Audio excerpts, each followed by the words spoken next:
IPC का next video है ये, जिसमें हम चैप्टर 4 डिस्कस करेंगे, जो है जनरल एक्सेप्शंस, जो सेक्शन 76 से स्टार्ट होके 106 तक कंटिन्यू रहता है। सेक्शन 76 जो है, act done by a person bound or by mistake of act believing himself bound by law. Section 76 कहता है कि अगर कोई व्यक्ति है जिसे ये लगता है कि वो कानून से बंधा हुआ है और वो उसकी ड्यूटी है, जो काम उसे मिला है या फिर जो काम वो करने जा रहा है वो उसकी ड्यूटी है, वो उसको करना पड़ेगा। ऐसे कार्य करते टाइम अगर कोई अपराध आपसे हो भी जाता है तो वो अपराध नहीं माना जाएगा। फॉर एग्ज़ाम्पल, एक ऑफिसर है ए, जिसको कोर्ट ऑर्डर देता है कि जाके किसी व्यक्ति को, जो कि राकेश नाम से है, उसको अरेस्ट करके लाना है।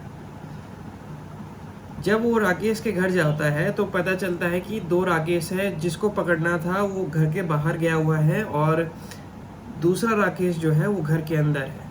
तो ऐसे में ऑफिसर को नहीं पता चलता कि ये घर के अंदर जो राकेश है इसको नहीं पकड़ना था, दरअसल जो बाहर चला गया है उसको पकड़ना था। तो मिस्टेक ऑफ फैक्ट यहाँ पे हमें दिखता है।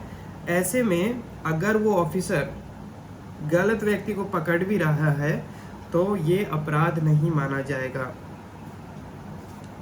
सेक्शन 77 कहता है एक्ट ऑफ जज व्हेन एक्टिंग जुडिशली। जब जज है वो अपने ज्यूरिसडिक्शन के अंदर अपने ज्यूरिसडिक्शन के अंदर कोई काम करते हैं या फिर किसी अपराधी को पनिशमेंट देते हैं या कोई ऑर्डर देते हैं, तो ऐसे में वो भी अपराध नहीं माना जाएगा।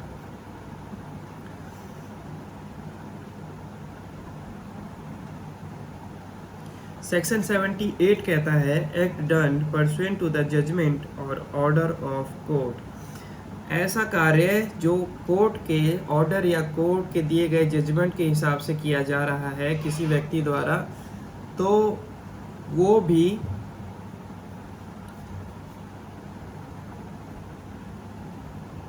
अपराध नहीं माना जाएगा। Act done pursuant to the judgment और ऑर्डर ऑफ कोर्ट। तो ऐसा है कि जब कोर्ट किसी व्यक्ति को ऑर्डर देता है, चाहे वो कोई ऑफिसर हो या कोई पर्सन हो, या फिर अपने जजमेंट के थ्रू कोई कुछ करने के लिए किसी व्यक्ति को बोलता है, तो ऐसे में जब वो व्यक्ति वो कार्य करता है तो वो अपराध नहीं माना जाएगा, चाहे उस कोर्ट की वो पावर हो या ना हो। कोर्ट की उतनी पावर है या नहीं है वो बाद का मैटर है, बट उस व्यक्ति को कोई नहीं रोक सकता वो कार्य करने से, क्योंकि उसको ऑर्डर दिया गया है कोर्ट की तरफ से। सेक्शन 79 जो है act done by a person justified or by mistake of act believing himself justified by law. Section 79 कहता है कि जब किसी व्यक्ति को लगता है कि वो किसी कानून के अंदर ही जो कार्य कर रहा है वो सही कार्य कर रहा है, उसमें कुछ गलत नहीं है और ये समाज के हित में वो कार्य कर रहा है जिससे समाज सुधार हो सके, ऐसा कोई कार्य वो करता है, तो वो भी ऐसे कोई कार्य करते समय उससे कोई अपराध हो जाता है तो वो भी अपराध नहीं माना जाएगा। इसको फॉर एग्जांपल इसको समझते हैं कि अगर एक व्यक्ति है जिसका नाम संतोष है और वो भाग रहा है, उसके पीछे एक राकेश नाम का व्यक्ति है, वो पीछे से भागता हुआ आ रहा है, चोर चोर कह रहा है संतोष को, संतोष की तरफ हाथ करके चोर चोर कह रहा है। तो वहाँ पे एक तीसरा व्यक्ति जो होता है वो ये सब देख रहा होता है, तो जैसे ही चोर उसके पास से गुजर रहा होता है तो वो पैर अड़ा देता है, तो ऐसे में वो जिसको पीछे वाला व्यक्ति चोर कह रहा होता है वो गिर जाता है। तो बाद में पता चलता है कि वो चोर नहीं था, बल्कि चोर तो आगे चला गया था, आगे था और ये भी उनका पीछा कर रहे थे। तो ऐसे में उससे अपराध हुआ है, उसने जो लात अड़ाई है उस लात से व्यक्ति गिर गया है, तो वो उसको भी अपराध नहीं माना जाएगा, क्योंकि उसको लगा कि वो चोर है और इसलिए उसने ऐसा किया, तो ये भी अपराध नहीं माना जाएगा। इसका एक और इलस्ट्रेशन है जिसमें कहते हैं कि A sees Z commit what appears to A to be a murder। A जब देखता है जेड को तो उसको ऐसा लगता है कि जेड ने मर्डर किया हुआ है।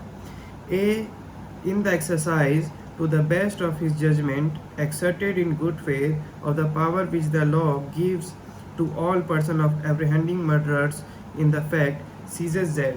तो ऐसे में ए क्या करता है, जेड को पकड़ लेता है in order to bring Z before the proper authorities, ताकि उसको पुलिस के हवाले कर सके। A has committed no offence, ऐसे में ए ने कोई ऑफेंस नहीं किया है। और वो अलग बात है कि जेड ने मर्डर सेल्फ डिफेंस में किया था, वो बाद की बात है, बट जेड को पकड़ना ए के द्वारा वो अपराध नहीं है। एक सेकेंड।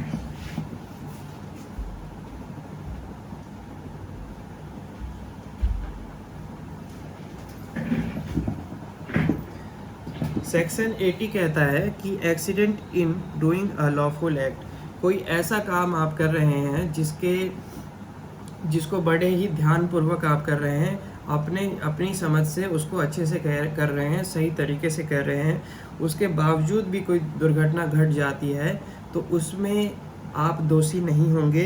वो अपराध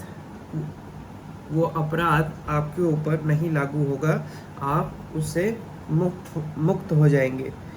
फॉर एग्ज़ाम्पल इसको समझते हैं कि आप एक कारपेंटर हैं और लकड़ी काट रहे हैं, एक मशीन से, ब्लेड वाली मशीन से लकड़ी काट रहे हैं।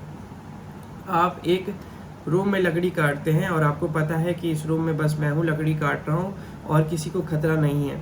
अचानक से एक व्यक्ति पीछे से आ जाता है और मशीन का जो ब्लेड है उसमें फॉल्ट होता है, वो किसी कारणवश वो ख़राब ब्लेड होता है, जिसके बारे में जो कारपेंटर है उसको नहीं पता होता है। उसके हिसाब से वो ब्लेड काफ़ी बढ़िया कंपनी का होता है और ऐसे में वो जो ब्लेड है वो टूट के उड़ के उससे जो है पीछे वाले व्यक्ति को चोट लग जाती है। तो ऐसे में वो जो व्यक्ति है, कारपेंटर है, उसको दोषी नहीं माना जाएगा, वो एक्सीडेंट से हो गया है। वो जो एक्ट है वो एक्सीडेंट से हो गया है, उस कारपेंटर की कोई गलती नहीं थी, वो अपने तरफ से ध्यानपूर्वक कर रहा था, अपना काम ध्यान से कर रहा था। सेक्शन 81 कहता है act likely to cause harm but done without criminal intent and to prevent other harm, ऐसा कोई कार्य जिससे चोट तो लग सकती है लेकिन उस कार्य को करने के पीछे किसी को मारने का इंटेंशन नहीं है, किसी को चोट पहुंचाने का इंटेंशन नहीं है।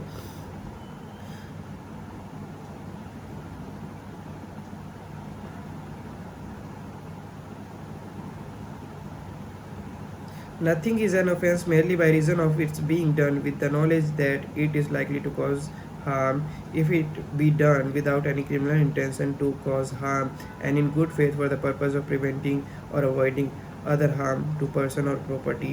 तो इसमें कह रहा है कि जब भी आपको कुछ ऐसा लगे कि किसी व्यक्ति को या किसी प्रॉपर्टी को खतरा है और उसको बचाने के चक्कर में आप कोई ऐसा कार्य करते हैं जिससे हो सकता है कि किसी और को चोट लग सके, लेकिन आपकी इंटेंशन वैसी नहीं होती कि उसको चोट पहुंचाने की इंटेंशन नहीं होती दूसरे वाले व्यक्ति को, तो ऐसे में जब कुछ ऐसा कार्य हो जाता है तो वो अपराध नहीं माना जाएगा। फॉर एग्ज़ाम्पल इसके इलस्ट्रेशन से समझते हैं कि ए जो है एक नाव है, ठीक है, और उसमें कम से कम 20-25 लोग बैठे हुए होते हैं और A, the captain of a steam vessel, suddenly and without any fault or negligence on his part, find himself in such a position that before he can stop his vessel, he must inevitably run down a boat B with 20 or 30 passengers on board unless he changes the course of his vessel। तो ऐसा होता है कि A जो है नाव जिसमें जो captain है वो अगर कि एक ऐसी सिचुएशन में आ जाता है कि अगर वो ब्रेक मारता भी है तब भी सामने एक दूसरी नाव है बी, उसमें 20-25 लोग बैठे हैं जो भी, तो उनको चोट लग सकती है, उस नाव को चोट लग सकती है जिनसे उस 20-25 लोगों के जीवन पे प्रभाव पड़ेगा। तो ऐसे में वो जो नाव है उसको पूरी तरीके से मोड़ने की कोशिश करता है, वही एक उपाय है उसके पास अभी बचा हुआ। और जब वो ऐसा करने की कोशिश करता है तो देखता है दूसरी तरफ एक सी बोट है जिसमें 2-3 लोग 2-3 लोग उस सवार हो रखे होते हैं। तो ऐसे में जब वो मोड़ने की कोशिश कर रहा होता है, तो उसका इंटेंशन ये होता है कि उनको भी ना लगे, ये तो बच ही जाए मगर उनको भी ना लगे, और मैं अच्छे से ऐसे स्पेस में निकाल लूँ कि उनको भी चोट ना पहुँचे और ये भी बच जाए। तो ऐसे में अगर उस नाव को लग भी जाता है, सी बोट को लग भी जाता है, तो उसमें जो कैप्टन है वो अपराधी नहीं माना जाएगा। तो इसी प्रकार से सेक्शन 81 काम करता है। एक्ट लाइकली टू कॉज, मतलब इसमें हो सकता है कि जो चोट है, क्षति है, वो पहुंचे किसी व्यक्ति को, but done without criminal intent, but उसको चोट पहुंचाने की इंटेंशन नहीं होती है। And to prevent other harm, और किसी दूसरी दुर्घटना को बचाने के लिए या दूसरी क्षति को बचाने के लिए वो कार्य किया गया होता है। सेक्शन 82 कहता है act of a child under 7 year of age. So section 82 कहता है कि जो भी बच्चे हैं 7 साल की कम उम्र के, 7 साल के या 7 साल की कम उम्र के, act of a child under 7 year of age, मतलब 7 साल से कम उम्र के बच्चे जो हैं वो अपराध नहीं कर सकते, या फिर वो जो भी करेंगे वो अपराध नहीं माना जाएगा। Nothing is an offence which is done by a child under 7 year of age. जो 7 साल की कम उम्र के बच्चे हैं वो कुछ भी करेंगे तो अपराध नहीं माना जाएगा, ऐसा हम मान के चलते हैं। सेक्शन 83 कहता है act of a child before act of a child above 7 and under 12 of immature understanding. Section 83 कहता है कि ऐसे बच्चे जो 7 साल से ज़्यादा हैं और 12 साल के अंदर हैं, 7 से ज़्यादा 12 से कम 12 के अंदर, तो ऐसे उम्र के जो बच्चे हैं उनकी मानसिकता अगर विकसित नहीं हुई है, वो मेंटली डेवलप नहीं हुए हैं या फिर इमेच्योर है अंडरस्टैंडिंग में, सोचने समझने में, तो उनके द्वारा किया गया कार्य भी अपराध नहीं माना जाएगा। सेक्शन 84 कहता है act of a person of unsound mind. अगर कोई व्यक्ति दिमागी स्थिति से ठीक नहीं है और उसके द्वारा कोई कार्य किया जाता है तो वो भी अपराध नहीं माना जाएगा। सेक्शन 85 कहता है act of a person incapable of judgement by reason of intoxication caused against his will. Section 85 कहता है कि किसी व्यक्ति को उसके इच्छा के विरुद्ध कोई ऐसी नशीली पदार्थ का सेवन करवा दिया जाता है जिससे वो अपनी मानसिक स्थिति खो बैठता है, और ऐसे में उससे वो कोई कार्य करता है तो वो भी अपराध नहीं माना जाएगा। तो इसमें ध्यान देने वाली बात यह है कि उसको इच्छा के विरुद्ध, मतलब वो नहीं चाहता था, उसके खुद की इच्छा के विरुद्ध उसको नशीले पदार्थ का सेवन करवाया जाता है, जिससे उसके सोचने की क्षमता जो है वो ख़त्म हो जाती है, और ऐसे में कोई अपराध किया तो वो अपराध नहीं माना जाएगा। सेक्शन 86 कहता है offence requiring a particular intent or knowledge committed by one who is intoxicated. Section 86 कहता है कि अगर कोई व्यक्ति अपनी इच्छा के अनुसार कोई नशीले पदार्थ का सेवन करता है और ऐसे में उससे कोई अपराध हो जाता है, तो अगर उसकी इंटेंशन नहीं थी वो और उसकी नॉलेज नहीं थी, मगर मतलब उसने ना इसके बारे में किसी को चोट पहुंचाने के बारे में ना सोचा था और ना उसको ज्ञान था कि किसी को चोट पहुंचेगा, और चोट लग जाती है या किसी प्रकार का नुकसान पहुंच जाता है, तब भी वो दोषी नहीं माना जाएगा। सेक्शन 86 बेसिकली ये कहता है कि 85 तो कहता है इनवॉलंटरीली, मतलब इच्छा के विरुद्ध, और 86 कहता है कि वॉलंटरीली, मतलब खुद की इच्छा से अगर वो नशीले पदार्थ का सेवन करता है और उसके बाद उसकी कोई इंटेंशन नहीं होती, कोई नॉलेज नहीं होती है किसी एक्ट को करने की जिससे दूसरे व्यक्ति को नुकसान पहुंच जाए, तो वो भी अपराध नहीं माना जाएगा। मगर अगर उसकी इंटेंशन होती है किसी को चोट पहुंचाने की और किसी को नुकसान पहुंचाने की, तो ऐसे में 86 का रिलीफ उसे नहीं मिलेगा, 86 उस पर एप्लीकेबल नहीं होगा। 87 कहता है act not intended and not known to be likely to cause death और grievous hurt done by consent.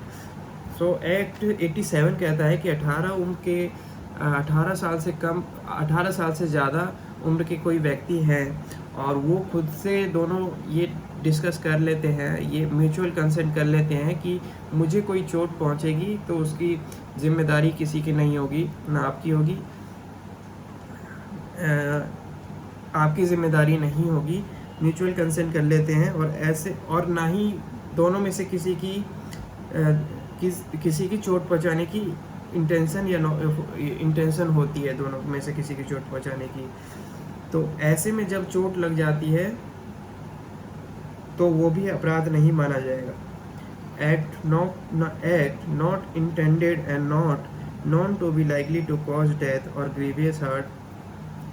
तो ऐसा कार्य जिसको करते समय हमें ये नहीं पता चलता है कि उससे किसी की मृत्यु हो जाएगी या फिर ज़्यादा उसको चोट लग जाएगा, और वो कार्य दोनों के म्यूचुअल कंसेंट के बगैर, दोनों के म्यूचुअल कंसेंट के साथ किया जाता है, तो वो अपराध नहीं माना जाएगा। इसको इलस्ट्रेशन के थ्रू समझते हैं कि यहाँ पे फेंस का एग्जांपल दिया गया है कि आपने देखा होगा ओलंपिक में भी एक गेम है जिसमें पूरी बॉडी को शील्ड से कवर करके दोनों जो तलवार से, नुकीले से तलवार होती है, उससे फाइट करते हैं। तो ऐसे में दोनों एक स्पोर्ट्स गेम खेल रहे हैं और ऐसे में दोनों की इंटेंशन नहीं है एक दूसरे को चोट पहुंचाने की, दोनों एक गेम का पार्ट है और गेम खेल रहे हैं, और ऐसे में दोनों में से किसी को लग जाती है तो वो ऑफेंस नहीं माना जाएगा। बट ये भी ध्यान में रखना चाहिए कि आपकी इंटेंशन नहीं होनी चाहिए उसको मारने की।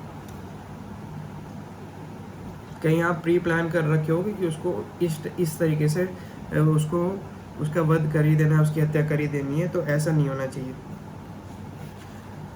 सेक्शन 88 कहता है act not intended to cause death done by consent in good faith for person's benefit. Section 88 कहता है कि किसी इंसान के भले के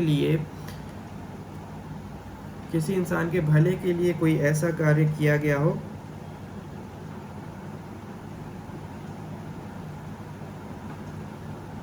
जो उसके हित में हो, उस इंसान के भले के लिए, उस इंसान के हित में किया गया कार्य हो, जो करते समय उसको मारने की इंटेंशन नहीं रहती है किसी व्यक्ति को, तो ऐसे में वो भी अपराध नहीं माना जाएगा। फॉर एग्जाम्पल इसको इलस्ट्रेशन के थ्रू समझते हैं कि एक जो सर्जन है, a surgeon knowing that a particular operation is likely to cause the death of Z, who suffers under a painful complaint, but not intending to cause Z's death and intending in good faith Z's benefit, perform that operation on Z with Z's consent, A has committed no offense. So A जो है एक surgeon है और Z के बताने पे कि उसको दर्द होता है, तो जब A ऑपरेशन उसका करेगा तो उसके हित के लिए करेगा, उससे पूछ के करेगा, दोनों का कंसेंट रहेगा, तभी उसके भले के लिए करेगा। तो ऐसे में अगर कुछ क्षति पहुंचती है उस व्यक्ति को तो वो अपराध नहीं माना जाएगा। सेक्शन 89 कहता है act done in good faith for benefit of child और इनसेंट पर्सन बाय और बाय कंसेंट ऑफ गार्जियन। किसी बच्चे के लिए या फिर किसी ऐसे व्यक्ति के लिए जिसकी मानसिक स्थिति ठीक ना हो, जब उनके भले के लिए कोई कार्य किया जाए उनके गार्जियन से पूछ के, और ऐसे में कोई क्षति पहुंचे तो वो भी अपराध नहीं माना जाएगा। लेकिन इसके भी एक्सेप्शंस हैं। एक्सेप्शंस ये हैं कि उन गार्जियन की और जो उनके जो एक दूसरे व्यक्ति हैं जो कुछ कार्य करने जा रहे हैं जिससे उस बच्चे पे और उस मानसिक स्थिति ठीक ना होने वाले व्यक्ति पे कुछ प्रभाव पड़ेगा, और दोनों मिलके ये ना प्लान करें कि इसकी हत्या करनी है। ऐसा नहीं होना चाहिए। उस बच्चे के हित में होना चाहिए और उस मानसिक पागल इंसान के, मतलब ऐसे इंसान की जिसकी मानसिक स्थिति ठीक नहीं है, उन दोनों के भले के लिए वो कार्य होना चाहिए। सेक्शन 90 कहता है consent known to be given under fear और मिसकंसेप्शन। सेक्शन 90 बात करता है कि अगर कोई consent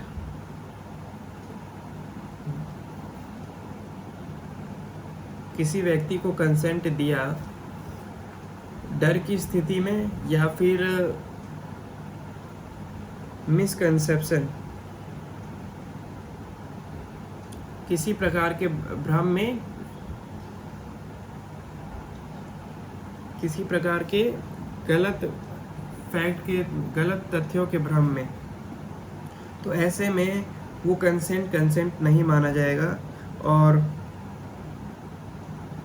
consent of insane person, जिसकी स्थिति, मानसिक स्थिति ठीक नहीं है या फिर जो नशीले पदार्थ से में लीन है, उसका कंसेंट भी कंसेंट नहीं माना जाएगा। कंसेंट ऑफ चाइल्ड, जो 12 साल से कम उम्र के बच्चे हैं, उनका कंसेंट भी कंसेंट नहीं माना जाएगा।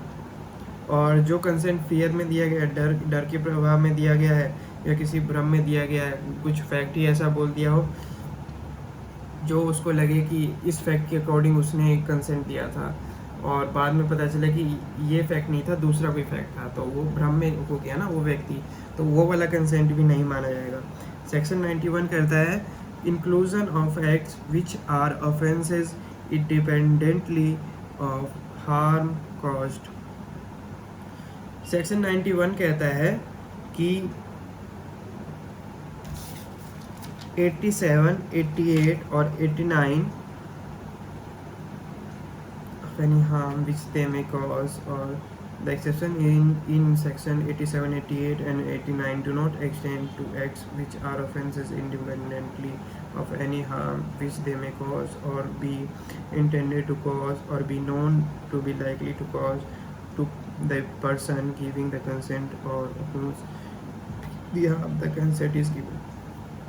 सेक्शन 91 बेसिकली कहता है कि चलो मान लो कंसेंट भी सेक्शन 87, 88, 89 में कंसेंट डिस्कस हो गया है ना, गुड फेथ डिस्कस हो गया और म्यूचुअल कंसेंट डिस्कस हो गया, बस। बट इसका ये मतलब नहीं है कि आप इसको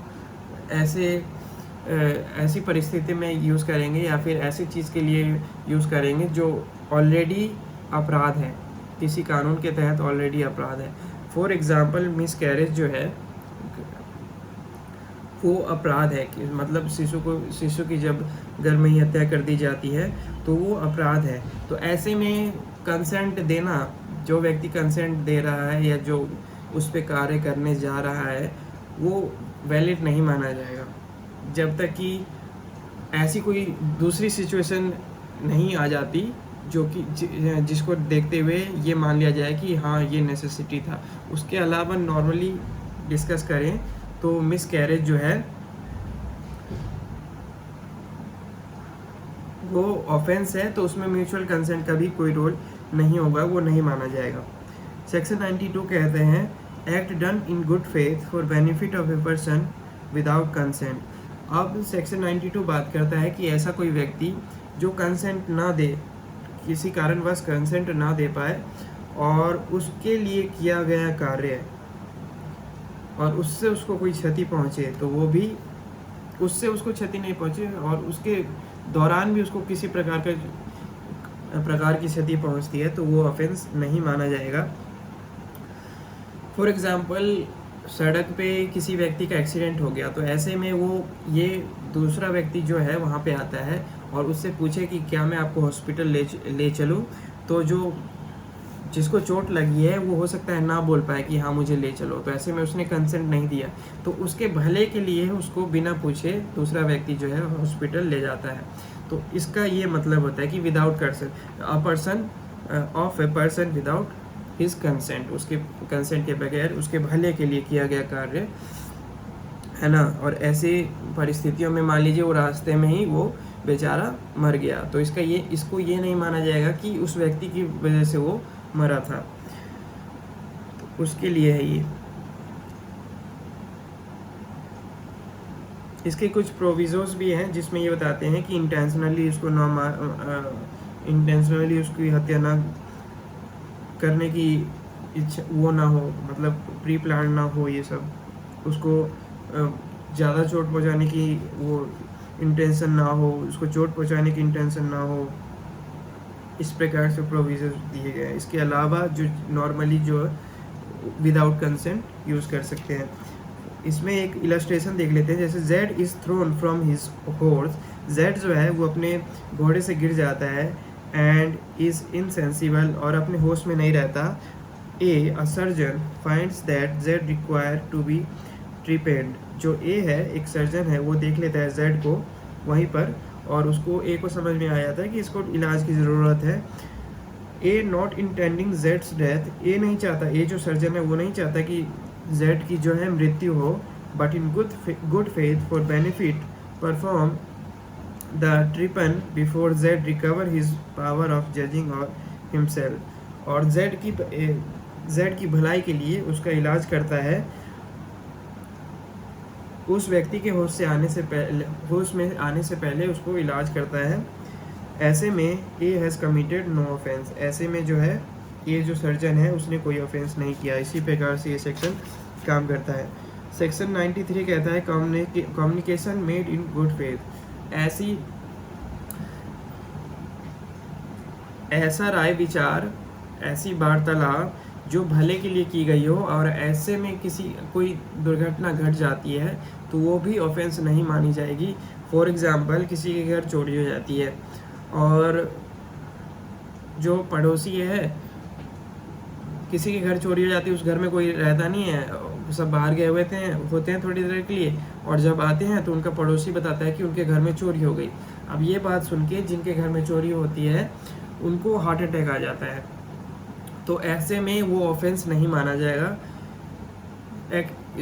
बट ये ध्यान में रखना चाहिए कि जो पड़ोसी है उसकी इंटेंशन नहीं होनी चाहिए कि उसको मारने की इंटेंशन नहीं होनी चाहिए। उसको ये नहीं पता होना चाहिए कि उसको ऑलरेडी पहले से ही हार्ट इश्यूज़ हैं और पहले उसको 2 बार हार्ट अटैक आ चुका है, ऐसा कुछ उसे नहीं पता होना चाहिए। वो बेसिकली एक नॉलेज दे रहा है उसको कि आपके घर में चोरी हो गई है, और बता रहा है उस सामने वाले व्यक्ति को, तो ऐसे में कुछ होता है तो ऑफेंस नहीं माना जाएगा। इसका इलस्ट्रेशन देख लेते हैं। अ सर्जन है, in good faith communicates to a patient his opinion that he can not live. जो सर्जन है वो अपने पेशेंट को बताता है, जो कि हो सकता है अकेला हो और कोई उसका गार्जियन ना हो, तो उसको बताता है कि अब आप ज़्यादा नहीं जी सकेंगे, जिसको सुन के उसका जो पेशेंट है वो शौक से ही सदमे से मर जाता है। ऐसे में जो सर्जन है उसकी इंटेंशन नहीं होती है, तो इसलिए ये ऑफेंस नहीं माना जाएगा। वो अलग बात है अगर उसकी इंटेंशन हो तो उसका फिर अलग से देखा जाएगा, बट नॉर्मली बात किया जाए, उसको नहीं पता था, वो ऐसे फैक्ट बता रहा था, ऐसे में उस बेचारा शौक से मर गया, तो वो ऑफेंस नहीं माना जाएगा। he has committed no offense though he knew it to be likely that the communication might cause the patient's death। हालांकि उसे पता था कि माइट लिखा है यहाँ पे, मतलब हल्की सी संभावना थी कि हो सकता है कि पेशेंट की मृत्यु हो जाए, लेकिन उसके भले के लिए ही बताया गया था। Communication made in good faith. Section 94 कहता है act to which a person is compelled by threat.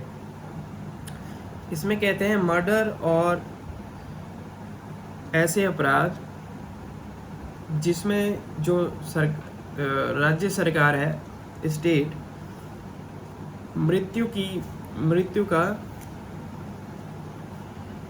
Offence against the state punishable with death. Section 94 कह रहा है कि मर्डर, हत्या और ऐसे अपराधों को छोड़ के जिसमें जो कि राज्य के अगेंस्ट की गई हो, स्टेट के अगेंस्ट की गई हो, जिसमें कोर्ट जो है उस व्यक्ति को मृत्यु की सज़ा दे सकता है, इन दोनों अपराधों को छोड़ के अगर कोई अपराध दूसरे व्यक्ति द्वारा किया जाता है डर के प्रभाव से, है ना, कंपेल्ड बाय थ्रेट्स, धमकियों द्वारा विवश होके कोई अपराध करता है, तो वो अपराध नहीं माना जाएगा। फॉर एग्जांपल, रात को एक चाबी वाला जा रहा होता है, उसके हाथ में चाबी वगैरह दे के उसको जो लुटेरे हैं वो समझ जाते हैं कि ये चाबी वाला है, तो उसको उठा के वो ले जाते हैं और उससे ज़बरदस्ती किसी घर का ताला तोड़वाते हैं। तो ऐसे में वो व्यक्ति जो ताला तोड़ रहा है उसने कोई अपराध नहीं किया है, ये माना जाएगा। क्योंकि उसको ज़बरदस्ती उसको ये दिखा के कि ऐसा अगर वो नहीं करता है तो उसकी मृत्यु भी हो सकती है, उसको ग्रेवियस हर्ट भी पहुंच सकता है, उसकी मृत्यु, उसकी जान जोखिम में है अभी, और ऐसा उसको करना पड़ेगा, तो ऐसे में वो कोई कार्य करता है तो अपराध नहीं माना जाएगा। सेक्शन 95 कहता है act causing slight harm. Section 95 cases को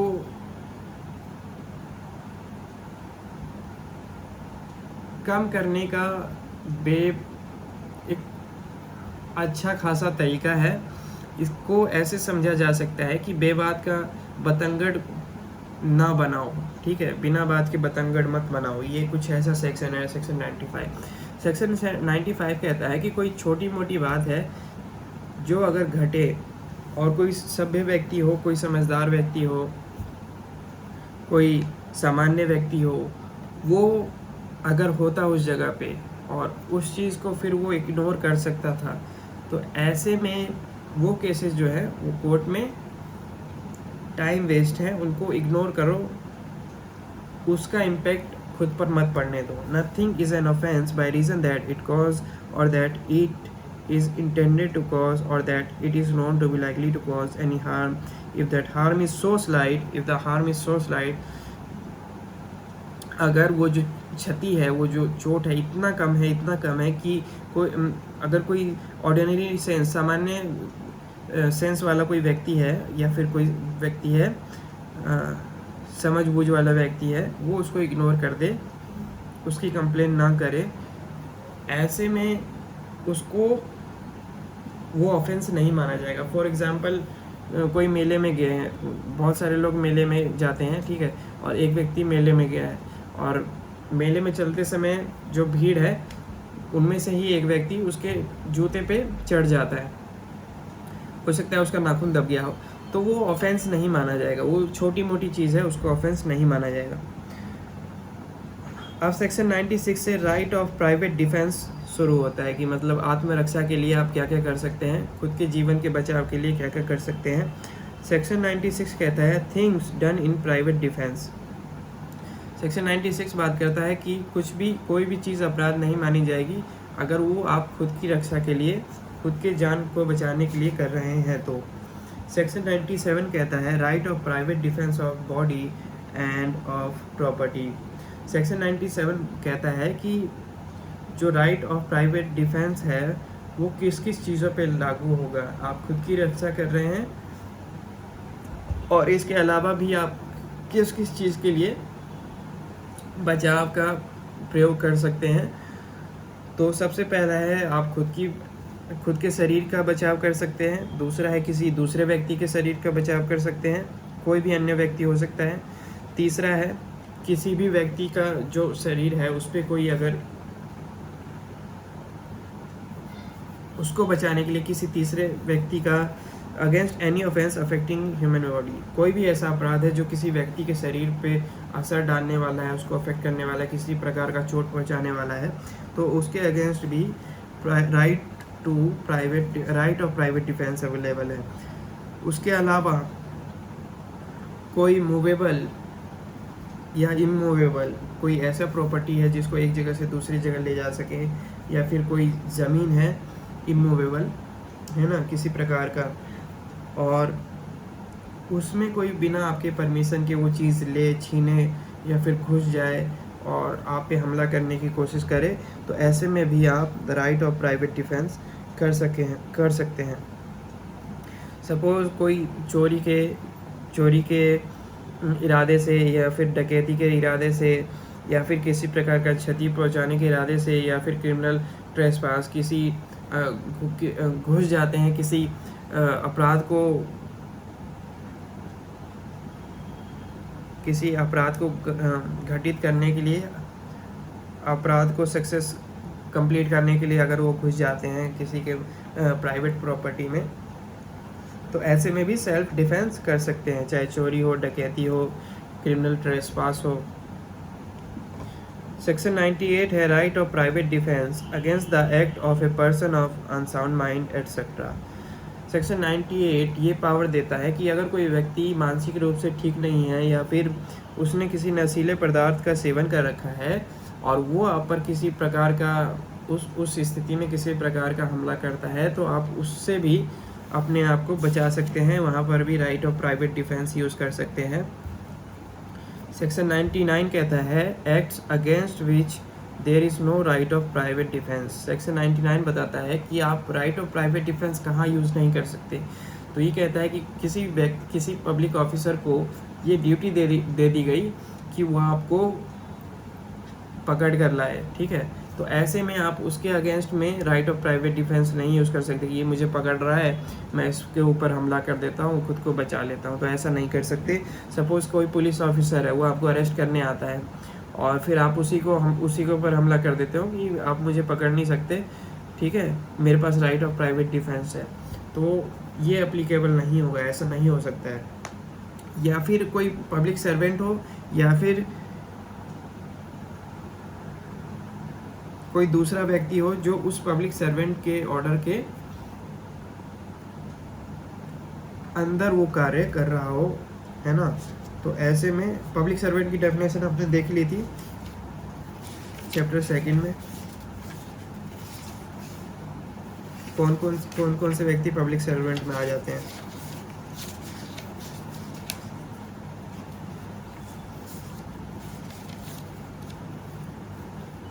तो वहाँ से हमें पता चल जाएगा कि पब्लिक सर्वेंट में कौन कौन से व्यक्ति आ जाते हैं।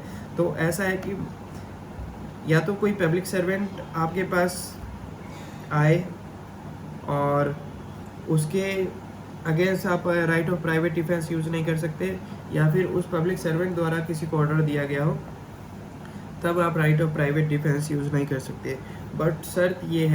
बट ये ध्यान में रखना होगा कि वो जो व्यक्ति आपके पास आया है, वो आपको इस बात का पता होना चाहिए कि वो एक गवर्नमेंट ऑफिसर है, एक पब्लिक सर्वेंट है, और उसको वो प्रूव भी करना पड़ेगा कि कैसे वो गवर्नमेंट, या फिर कोई आईडी दिखा दे, किसी प्रकार का प्रूफ हो, एड्रेस में हो, या फिर किसी प्रकार का नोटिस हो, ऑर्डर हो उसके पास, और वो बताया कि मैं पब्लिक सर्वेंट हूँ, या फिर मुझे किसी पब्लिक सर्वेंट द्वारा ऑर्डर दिया गया है कि आपको अरेस्ट करना है, ऐसा कुछ है, इंटरेक्ट करना है, आपको लेके जाना है।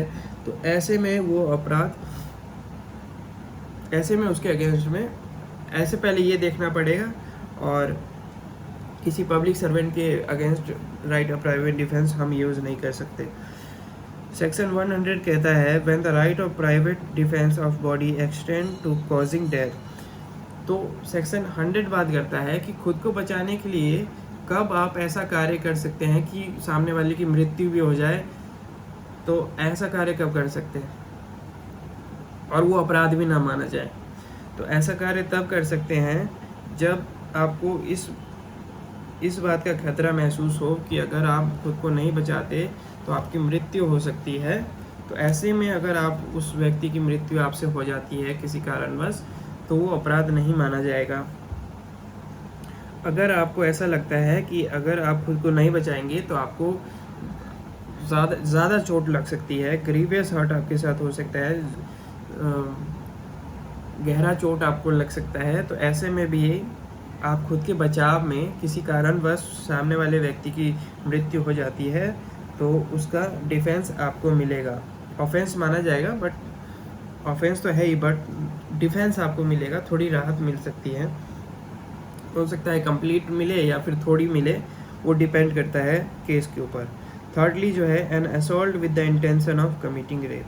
सो रेप के केस में क्या होता है कि अगर ऐसा फील होता है तो उसके बचाव में भी अगर आप खुद को डिफेंड करते हैं, कोई सामने वाले व्यक्ति की मृत्यु हो जाती है तो उसका रिलीफ आपको मिलेगा। फोर्थ है an assault with intention of gratifying unnatural lust. मतलब नेचर के अगेंस्ट में जो कार्य वो व्यक्ति करने जा रहा है आपके साथ और उसका आप विरोध करते हैं, तो ऐसे में उस व्यक्ति को अगर ऐसे में आपको अगर खतरा महसूस होता है मृत्यु का या फिर कैसा, तो फिर आपसे प्राइवेट डिफेंस में उसकी मृत्यु हो जाए किसी कारणवश तो डिफेंस आपको मिलेगा।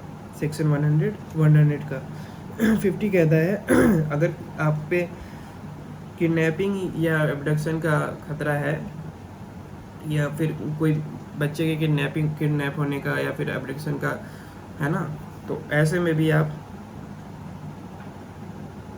खुद को बचाने के लिए, ऐसे में भी आप खुद को बचाने के लिए आपसे किसी व्यक्ति की हत्या हो जाती है तो उस पर रिलीफ डिफेंस मिलेगा। सिक्सथली कहता है कि रॉन्गफुली कन्फाइनिंग मतलब गलत तरीके से आपको कहीं बंद किया जाए तो वहाँ पर भी आपसे अपने बचाव में किसी की हत्या हो जाए तो इसका रिलीफ मिलेगा। इसके बाद अगला कहता है कि कोई एसिड आप पर फेंके और उसके बचाव में भी आपसे अगर उस व्यक्ति की हत्या हो जाती है तो इसका आपको रिलीफ मिलेगा। सेक्शन 101 कहता है when such right extend to causing any harm other than death. Section 101 बात करता है कि अगर ऊपर मतलब इससे 100 सेक्शन 100 में जोन से भी ऑफेंसेस आपके साथ हो रहे हैं, उन ऑफेंस के अलावा कोई ऑफेंस है जो आपके साथ हो रहा है तो उसमें आप उस व्यक्ति को चोट पहुंचाते हैं तो उसका डिफेंस आपको मिलेगा। सेक्शन 100 में तो ये मेंशन है कि कौन कौन से अपराध के लिए आपसे मृत्यु हो जाती है तो आपको सेक्शन 100 का बचाव मिलेगा। सेक्शन 101 में कह रहा है कि उन अपराधों को छोड़ के जो हम ऑलरेडी डिस्कस कर चुके हैं सेक्शन 100 में, उसके अलावा कोई अपराध ऐसा अपराध है जिसको जो लगता है आपको कि आपके साथ घटेगा और उसमें आप किसी सामने वाले व्यक्ति को चोट पहुंचा देते हैं तो वो उसका डिफेंस आपको मिलेगा।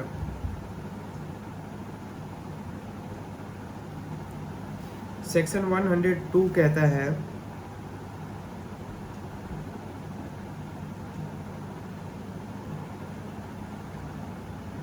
Commencement and continuance of the right of private defence of the body.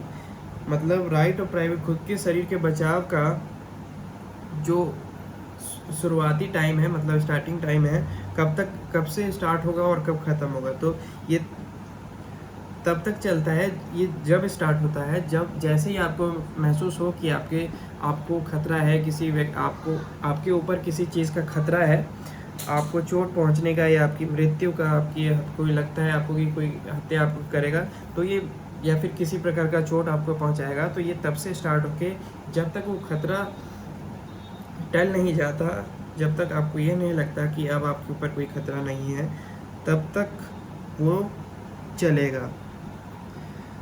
The right of private defense of the body commences as soon as a reasonable apprehension of danger to the body arises from an attempt or threat to commit the offence, though the offence may not have been committed, and it continues as long as such apprehension of danger of the body continues। ये जब तक चलेगी जब तक उस शरीर पे खतरा महसूस हो तब तक ये चलेगी। सेक्शन 103 कहता है when the right of private defense of property extend to causing death। Section 103 same 100 जैसी ही बात करता है कि आप कब आपसे मृत्यु हो जाए तो उसको संज्ञेय अपराध ना माना जाए, है ना, आप खुद के बचाव में इसको ले सकें कि आपने क्यों उसकी हत्या की और क्यों हम आपको रिलीफ दें, क्यों हम आपको छोड़ दें या कम सजा दें। तो सेक्शन 100 जैसी बात करता है कि आपसे मृत्यु हो जाए तो कब आपके साथ ऐसा हो।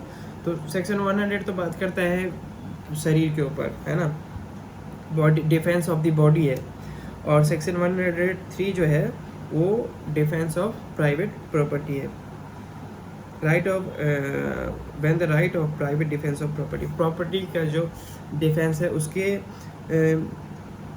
उसके ड्यूरेशन में, उसके बचाव के ड्यूरेशन में कोई मृत्यु आपसे हो जाती है तो उसका प्रावधान 103 बताता है कि ऐसा कोई ऑफेंस है जो घटने जा रहा है आपकी प्रॉपर्टी पे, तो उसके दौरान अगर किसी व्यक्ति की मृत्यु हो जाती है तो इसका रिलीफ आपको मिलेगा।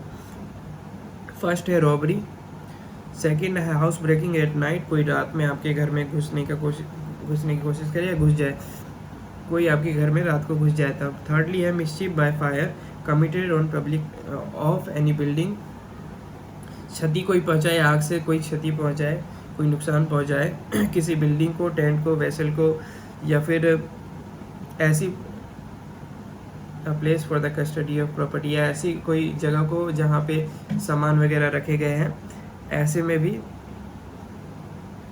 कस्टडी ऑफ प्रॉपर्टी, संपत्ति की अभिरक्षा। ह्यूमन ड्वेलिंग मानव आवास हो गया। तो ये सब कैटेगरीज दी गई हैं इसमें। ऐसे में बचाव में अगर किसी की हत्या भी हो जाती है तो उसका रिलीफ मिलेगा। फोर्थली है, या फिर कोई चोरी हो या फिर मिसचीफ, कोई किसी प्रकार की क्षति हो, हाउस ट्रेस पास हो, कोई घर में घुसने की कोशिश करे, under such circumstances as may reasonably cause apprehension that death or grievous hurt will be the consequences if such right of private defense is not exercised। ऐसी परिस्थिति में जब आपको लगे कि अगर आप नहीं बचाव करते हैं तो या तो आपको आपके ज़्यादा ग्रेवियस हर्ट, आपको ज़्यादा चोट पहुंचेगी, या फिर ग्रेवियस शरीर पे ही ज़्यादा चोट पहुंचेगी, या फिर आपकी मृत्यु भी हो सकती है। तो ऐसे में खुद के बचाव में आप किसी व्यक्ति को मारते हैं तो उसका रिलीफ आपको मिलेगा। सेक्शन 104 कहता है when such right extend to causing any harm other than death. अब इन सब अपराधों को छोड़ के कोई अपराध आपके साथ घटित होता है और ऐसे में किसी व्यक्ति को आप चोट पहुंचा देते हैं तो उसका रिलीफ सेक्शन 104 देगा। If the offence, the committing of which or the attempting to commit which occasion the exercise of the right of private defense be theft, mischief or criminal trespass, not of any of the description enumerated in the last preceding section, the right does not extend to the voluntary causing of death, but does extend subject to the restriction mentioned in section 99 to the voluntary causing or to the wrongdoer of any harm other than death। तो section 104 बात करता है कि मृत्यु तो नहीं, मगर उस अपराध के अलावा जो अपराध कोई दूसरा अन्य अपराध घटता है आपके ऊपर होता है तो उसके बचाव में आप दूसरे वाले व्यक्ति को चोट पहुंचा देते हैं तो उसकी राहत सेक्शन 104 देगा। सेक्शन 105 कहता है commencement and continuance of private right of private defence of property, कि इसकी शुरुआत जो है कब होगी। प्राइवेट डिफेंस मतलब अपने प्रॉपर्टी को बचाने की, अपनी संपत्ति को बचाने की जो आपके पास राइट है, जो अधिकार है, वो कब स्टार्ट होगा और कब तक चलेगा। तो जब तक आपको ऐसा महसूस होता है, जब से आपको ऐसा महसूस होता है कि आपकी प्रॉपर्टी पे खतरा है या आप पर खतरा है, वो तब स्टार्ट होके जब तक उस प्रॉपर्टी से वो खतरा हट नहीं जाता वो तब तक चलेगा। सेक्शन 106 कहता है right of private defence against deadly assault when there is risk of harm to innocent person। Section 106 बात करता है कि आप पर कोई ऐसा हमला हो रहा है जिससे बचने के लिए हो सकता है कि किसी ऐसे व्यक्ति को चोट लग जाए जो निर्दोष हो, जिसकी कोई गलती ना हो, तो उसका जो बचाव है वो सेक्शन 106 देता है। सपोज ये जो है वो एक ग्रुप द्वारा जो कई लोगों द्वारा अटैक किया जाता है, हो सकता है कई लोगों को कुछ गलत फहमी हो कि इसने चोरी की है लेकिन इसने चोरी नहीं की होती है। तो ऐसे में वो खुद के बचाव के लिए उसको पता है कि अगर मैं खुद का बचाव नहीं करूँगा तो हो सकता है कि मेरी मृत्यु हो जाए, मेरी हत्या हो जाए। तो ऐसे में खुद के बचाव के लिए जब उसके पास कोई वेपन रहता है और वो खुद के बचाव के लिए वो देखता है कि सामने जो भीड़ है उसमें बच्चा भी है, तो उसको खुद को बचाव करने के लिए हो सकता है कि उस बच्चे को भी चोट लग जाए, और जब बच्चे को चोट लगेगी तो ऐसे में भी वो अपराध की कैटेगरी में नहीं आएगा, अपराध नहीं माना जाएगा। तो ये था चैप्टर 4 जनरल एक्सेप्शन।